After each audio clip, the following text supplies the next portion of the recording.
ang nakaraan sa tadhana. Buhay ka! Nay! Ate? Ang inaakala ng lahat na patay na ay buhay na buhay pa pala. Ikaw ang magiging ama ng anak natin.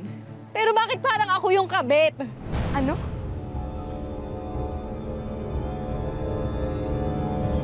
Pero sa pagbalik ni Grace, tila gumuhuli ang kanyang mundo nang malamang may relasyon na ang kasintahan at kapatid niya. Ang kapal ng mukha mo! Ngayong alam na ni Grace ang katotohanan, pati ang pagbubuntis ni Marife, paano niya pakikitunguhan ang pamilyang sa palagay niya'y nangloko sa kanya at ang kasintahan sa tingin niya'y pinagtaksilan siya. Alamin natin ang mga pangyayari sa huling bahagi ng ating kwento dito lang sa Tadhana. Grace. Grace, teka lang.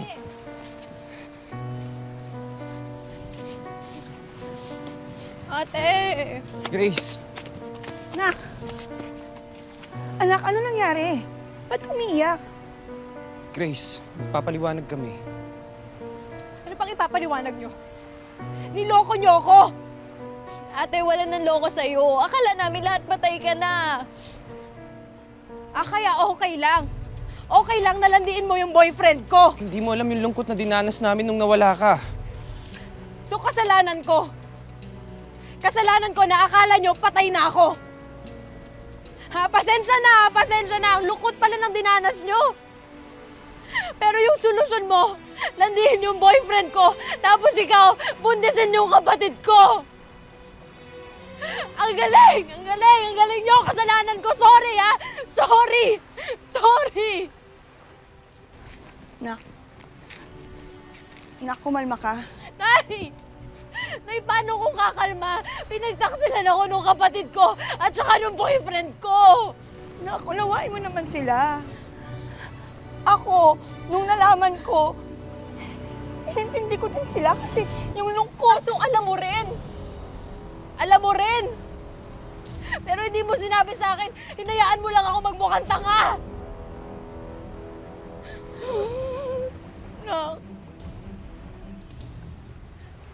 Nak. Nak, birthday mo. Huwag naman ganyan.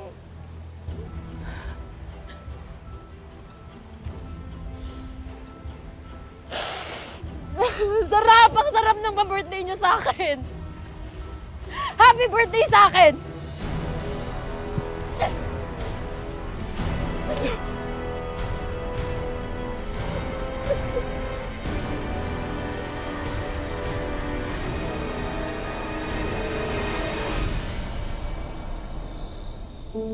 I'm so sorry, sis. Nangyari to sa birthday mo.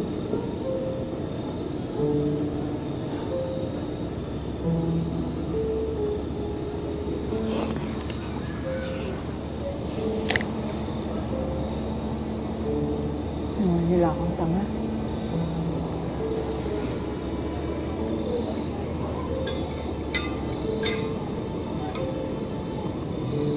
Aaminin ko na rin sa'yo.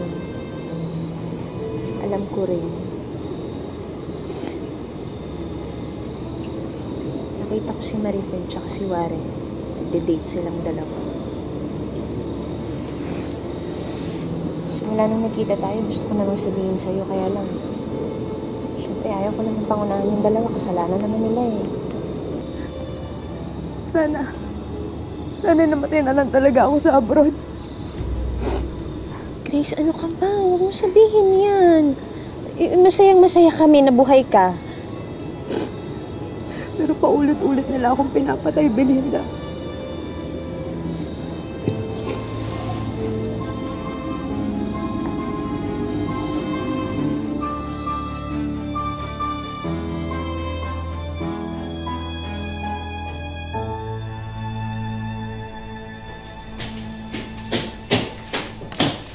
O, Nak.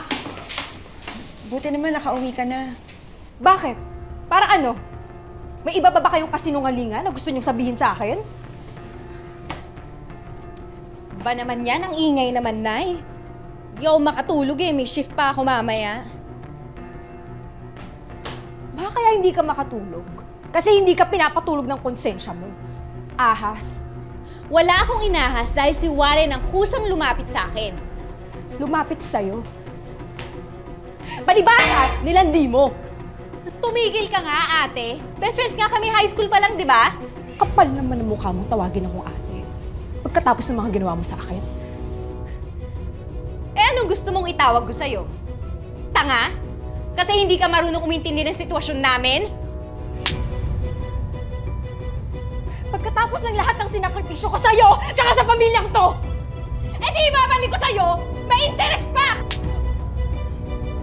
Kapal ng mukha mo! Wala kang utang! Wala kang utang! Uy! Tama na! Kapal ng mukha mo! Tama na! Hindi ka kasi marunong umintindi! Para kayo di magkapatid! Tama na. Pumunta lang ako dito para kunin yung mga gamit ko. Hindi ko kayang tumira dito kasama yung mga ahas!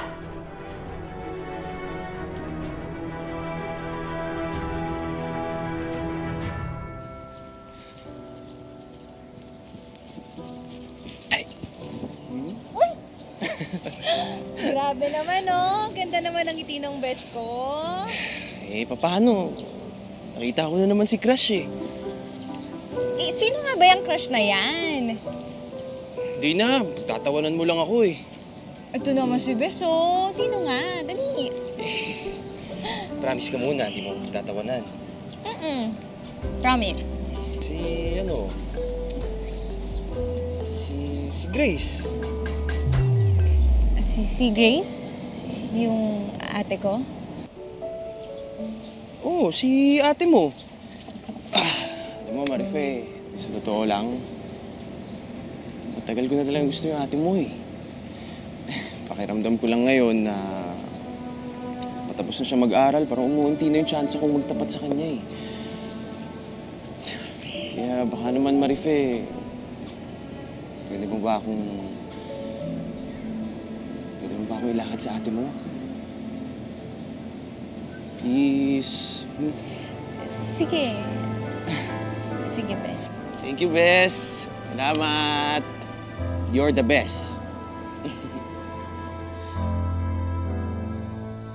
Hinihinom ko pa ng mga vitamins mo. Hindi, naalala ko lang nung una mong sinabi na may gusto ka sa ate ko. Tagal na nun. Kung nung bago mo ligawan yung ate ko, sinabi ko na sa'yo na may gusto ako sa'yo. Sa tingin mo ba, ako yung pipiliin mo noon? Okay, nandito na tayo. Kaya ayusin na lang natin kung anong gulo meron tayo ngayon. Ano bang plano mo? Kausapin ko si Grace. Okay, magkakaanak na tayo. Kaya gusto ko maging maayos ng lahat. Dahil alam ko kahit anong mangyari, kahit awayin ka niya, awayin niya ako, awayin niya tayong lahat. Okay, kapatid mo pa rin siya. At yan. Pamangkin niya pa rin naman magiging anak natin eh. Huwag ka na mag-isip.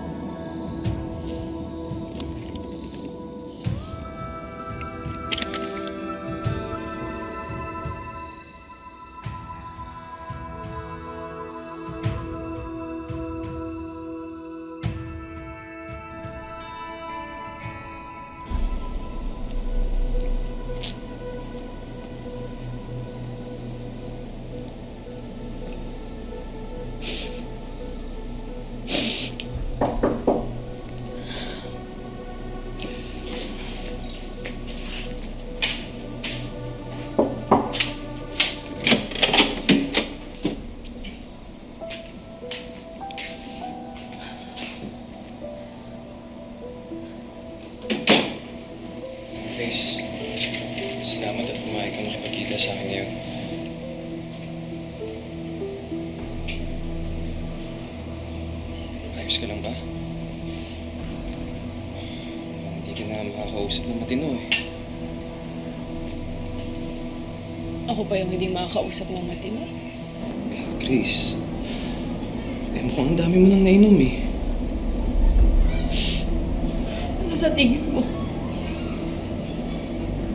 Sakit din. Sakit na ginawa niya.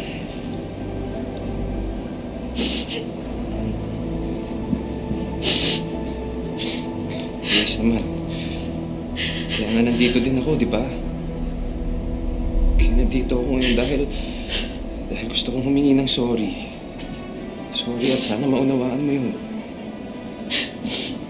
Ganun na lang ba o kadaling kalimutan? Grace naman.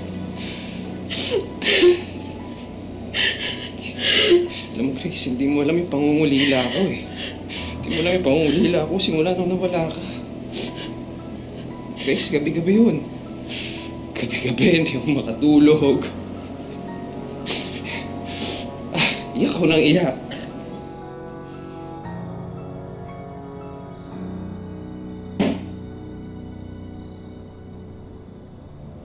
Sinong sumalo ng mga luha mo? Kapatid ko. Ang dami ng mga ibang tao dyan, bakit kapatid ko pa? Nangulila ka sa akin, pero hinanap mo kay Marife. Ano ba ako, mahal?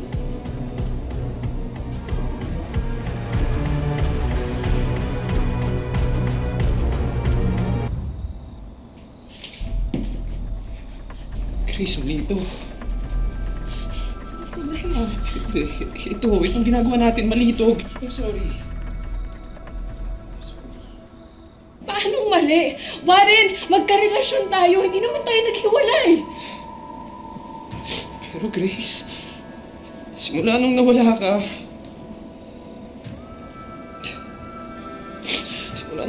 pilit kitang kinalimutan. Kinalimutan kita kahit ang sakit-sakit. Kahit ang hirap-hirap. At si Marife, Grace, si Marife yung tumulong sa akin eh. So yung tumulong sa akin para makalimutan ko yung sakit. Yung sakit na naramdaman ko nung nawala ka.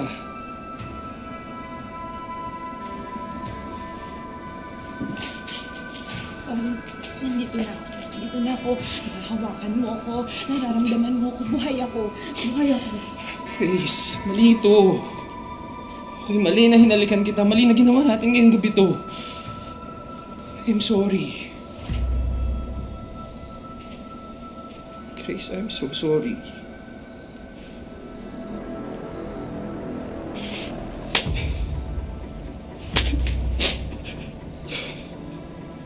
I'm sorry, Grace. Grace, I'm sorry. I'm sorry, Grace. Tama na, tama na. Tama na. Tama na. Ako pa yung sorry. nasaktan mo. Kapal na mukha mo. Kapal na mukha mo. Alas! Grace. Umalis ka na!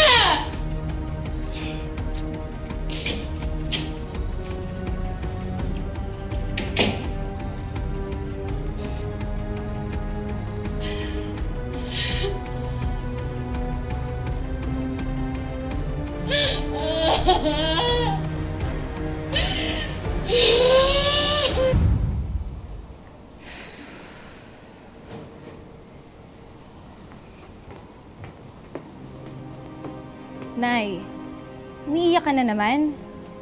Hanggang ngayon ba, iniiyakan mo pa rin si Ate Grace? Eh kasi naman, binigo ko na naman ang ate mo. Dapat talaga noon pa, pinagsabihan na kita dyan sa pakikipagrelasyon mo kay Warren. Bakit, Nay? Bakit ako? Bakit kasalanan ko na naman? Ano bang ginawa ko? Eh, di ba, single naman kami ni Warren parehas nung inakala nating patay na si ate. Nay, kasalanan ba namin sinubukan naming maging masaya sa gitna ng lungkot na pinagdadaanan namin? Kasalanan ba yun, Nay? Ako na lang lagi eh.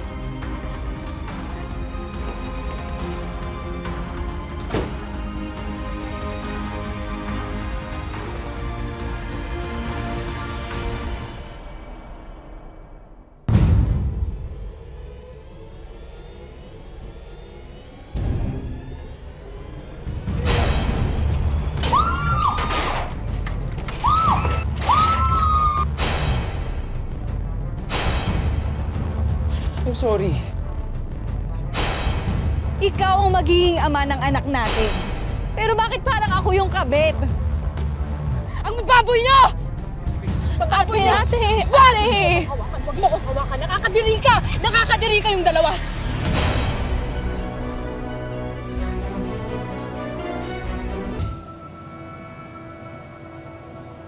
Kamusta? Bakit hindi ka pumasok kagabi? Anong napag-usapan niyo ni ate?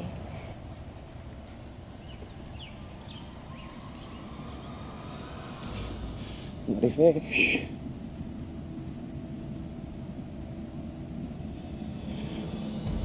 Tinapos ko na. Tinapos ko na lahat sa amin.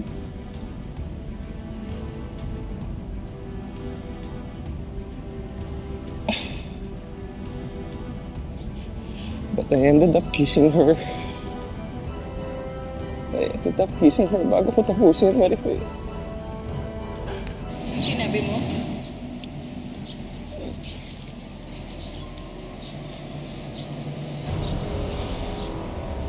I kissed her.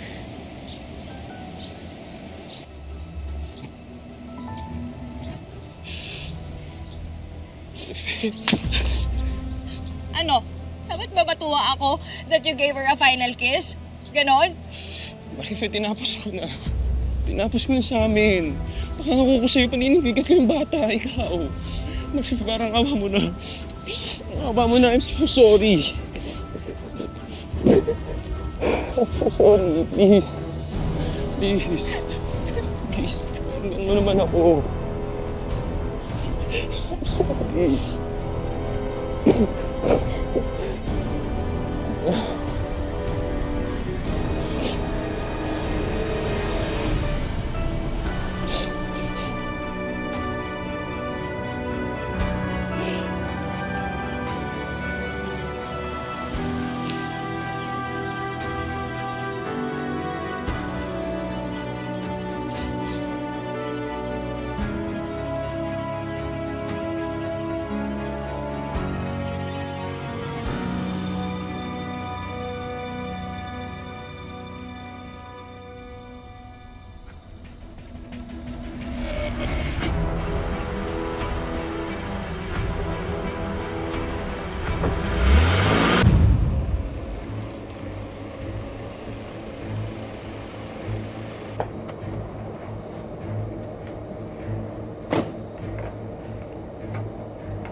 Problema mo, ate?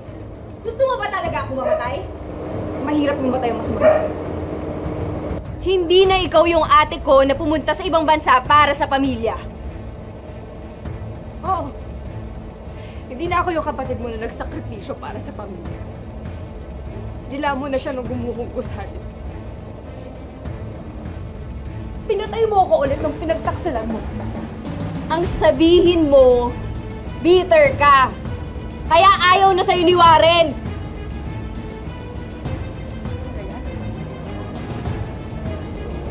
Eh bakit labi ko yung hinawitan mo kagad?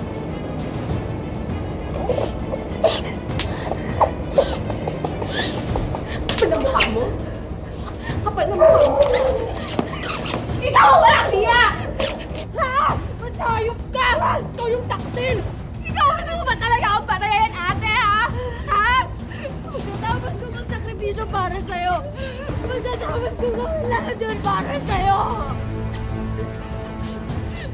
Ano ba? Ate! Ate, masakayop ka! Ayop ka! Ikaw ang ayop! Ayop mo sa akin! Ayop ka! Pagkatapos ang paghihirap ko para sa'yo, ha? Wala ka nga! Ha? Wala ka kapatid na ahas! Marife! Ayos ka! Sige na kayo! Ito bagay talaga to sa'yo eh! Ayan! Oh! Ayan! Tama na yan! Para kayo hindi magkapatid? Oo! Gayas naman na para kayo hindi ako panganay!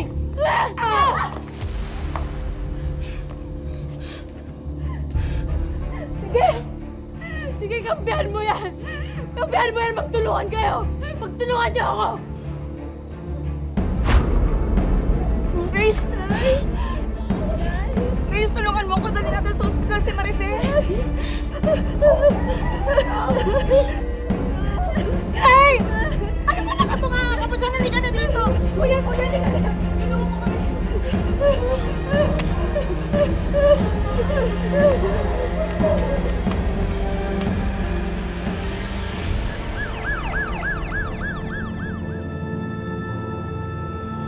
Ay, yung anak ko na yun. Baka malaglag yung anak ko na.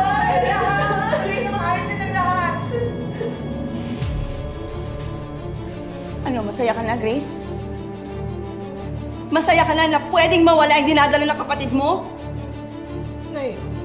Magdasal ka. Magdasal ka na walang mangyari sa kanilang masama. May pag-asa pa bang mabuo ang pamilyang winasak na masamang biro ng tadhana? Titibay bang muli ang nagkalamat na relasyon nina Marife at Grace? Kaya pa bang ibalik sa dati? Warren, salamat sa paghatid mo sa amin, ha? Ako, tita. Walang anuman ho. Siyempre, para ho sa mag-ina ko, gagawin ko ho ang lahat. Nako, buti na lang covered nung HMO ko yung 3-day stay natin sa ospital. Oh, malakas ang kapit ng bata, pero uulitin ko lang yung sinabi ng doktor, ha? Mas mag-iingat tayo ngayon. Oo. Nay, may balita ka po ba kay ate? Dito siya natulog kagabi.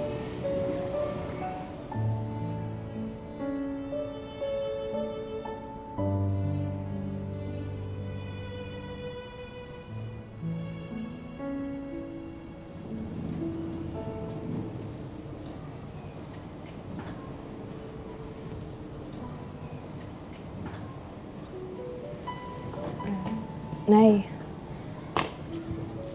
Fe, Warren. Hinintay ko po talaga kayo para bago po ako umalis. Saan ka pupunta? Inaayos ko na po kasi yung mga papeles ko sa Canada. May nahanap po kong trabaho doon. Caregiver po sa isang retirement home.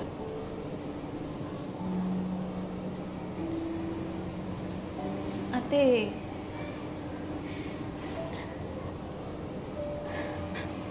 Fe, sorry. ate, sorry din. Sorry sa mga nagawa ko. Sorry po sa inyong lahat.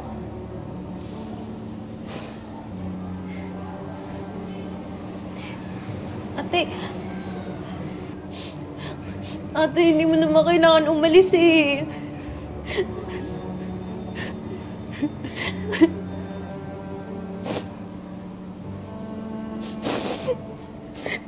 Tay, kailangan ko kasing gawin to eh.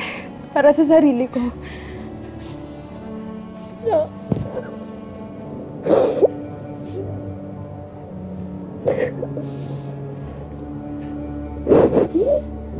Ano po, Nay?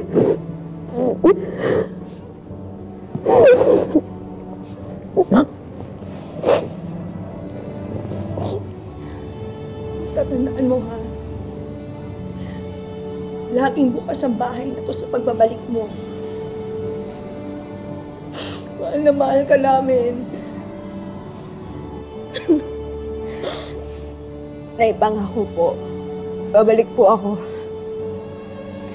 Kailangan ko lang po talagang gawin to para sa sarili ko.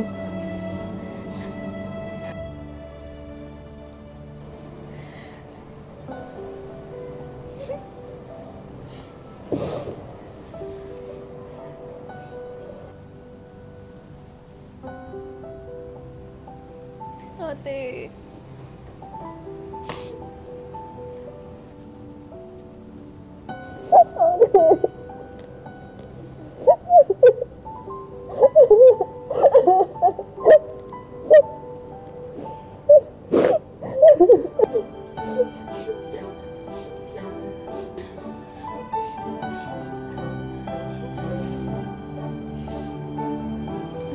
Warren,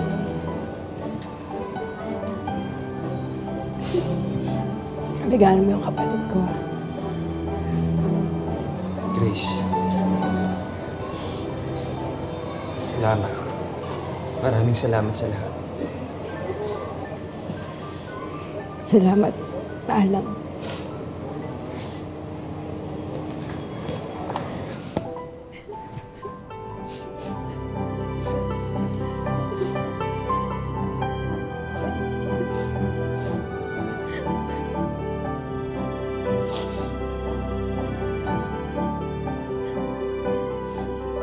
Sa huli, nagpa siyang mangibang bansa si Grace para makapagsimula uli. Ganun man kasalimuot ang kanyang pinagdaanan. Alam niya ang unang hakbang sa paghilom ay pagtanggap at pagpapatawad. Ang buhay ay hindi lamang isang daan na iginuhit para sa atin. Ito ay sangang daan na nagbibigay sa atin ng maraming pagkakataon na pumili at tahakin ang sarili nating tadhana. Magandang hapon mga kapuso, ako po si